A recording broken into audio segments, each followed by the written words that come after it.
সেদিন গিয়েছিলাম বড় ভাইয়ের বাসায় বেড়াতে। হুট করে ভাইয়া ভিডিও কল দিয়ে বলল, তোর দুই বোন বাসায় আসছে, তুইও চলে আয়, তোর ভাবি কিন্তু মুড়ি ভর্তা বানাবে। চলে আয় বাসায়, হালকা পাতলা খাওয়া দাওয়া করি, সাথে চা আড্ডা দিই। ভাই বোন একসাথে হলে একদিক দিয়ে ভালোই হয়, অনেক রকম কথা উঠে, অনেক রকম কথা বলি, ঝগড়াও হয়, আবার বেলমেশ হয়। তো যাওয়ার পরে ছোট বোন আইসক্রিম কিনে নিয়ে আসলো, এই পুরো বক্স আইসক্রিম আমার ছোট বোন কিনে নিয়ে আসছে। সেদিন প্রচুর গরম ছিল, আর ও বলল আচ্ছা আমি সবাইকে আইসক্রিম খাওয়াই। ছোট বোন আমার ট্রিট দিতে খুবই লাইক করে, যখনই দেখা সাক্ষাৎ হয় কিছু না কিছু সে কিনে খাওয়াবেই। তো সবাইকে ডেকে বলল জলদি জলদি আইসক্রিম নাও। তো সকল বাচ্চারা চলে আসছিল আইসক্রিম নেওয়ার জন্য। আর আইসক্রিম তো এমন কেউ নাই যে লাইক না করে। তো ছোটো বোন আবার আইসক্রিম খাওয়াচ্ছে, এটা সে ভিডিও না করবে, সে দুষ্টামি করে বলতেছিল আমি সবাইকে আইসক্রিম দিব আর এটা সুন্দর করে ভিডিও করো। আর আমার দুই বাচ্চা তো আইসক্রিম দেখলে একদমই পাগল হয়ে যায়। আর এই আইসক্রিমটা এভাবেও খেতে খুবই মজাদার, শুধু তাড়াতাড়ি খেতে হয়, না হলে গলে যায়। এরপরে আমরা যে যার মতো আইসক্রিম নিয়ে খাওয়া শুরু করে দিলাম। এরপরে অনেক আড্ডা দিলাম, কথা বললাম। আর সবাই একসাথে হলে তো অনেক আনন্দই হয়, অনেক কিচিরমিচির হইচই চিল্লাচিল্লি ভালোই লাগে। এখানে মাহাদি আসতেছিল, আমার বড় বোনের ছেলে। ও বলতেছিল প্লিজ আমাকে ভিডিওতে নিও না, কারণ তারা খুব ভিডিওতে আসতে লজ্জা বোধ করে।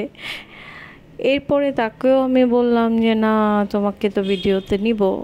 এখানে আমার ছোটো বোন আবার বলতেছিল তোমাকে ভিডিওতে নিলে ভিডিও ডিরেক্ট ফর ইউতে চলে যায়। তো আমিও চিন্তা করলাম না, আমি কেন না নিই, তাহলে আমার ভিডিওটা যদি ফর ইউতে চলে যায়। এরকম করে অনেকক্ষণ এই আইসক্রিম করেই টাইম গেল। আমরা খুবই মজা করেছিলাম সেদিন। খুব অল্প সময়ের জন্য গিয়েছিলাম, কিন্তু বেশ ভালো মজা করেছিলাম। আর এখানে ভাবি সেমাই রান্না করেছিল, আমার মেজো ভাবি, এটাও খুব টেস্টি হয়েছিল। তারপরে গরম গরম আলু চপ, পেঁয়াজি, বেগুনি দিয়ে মুড়ি ভর্তা বানানো হয়েছিল, যেটা আমার বড় ভাবি করেছিল। আর আমার বড় ভাবির হাতের মুড়ি ভর্তাটা এত টেস্টি হয়, যতবারই বড় ভাইয়ের বাসায় যাই তো এটা আমরা খেতে চাই, কারণ ভাবির হাতের মুড়ি ভর্তাটা আসলে অনেক অনেক ভালো হয়। মুড়ি ভর্তা খাওয়ার পরে কিন্তু আমরা বড় ভাবির হাতের চা খেয়েছিলাম। আমার বড় ভাবির হাতের চাটাও খুবই মজা হয়। তো চায়ের কোনো ফুটেজ নিইনি, আমি মনে ছিল না।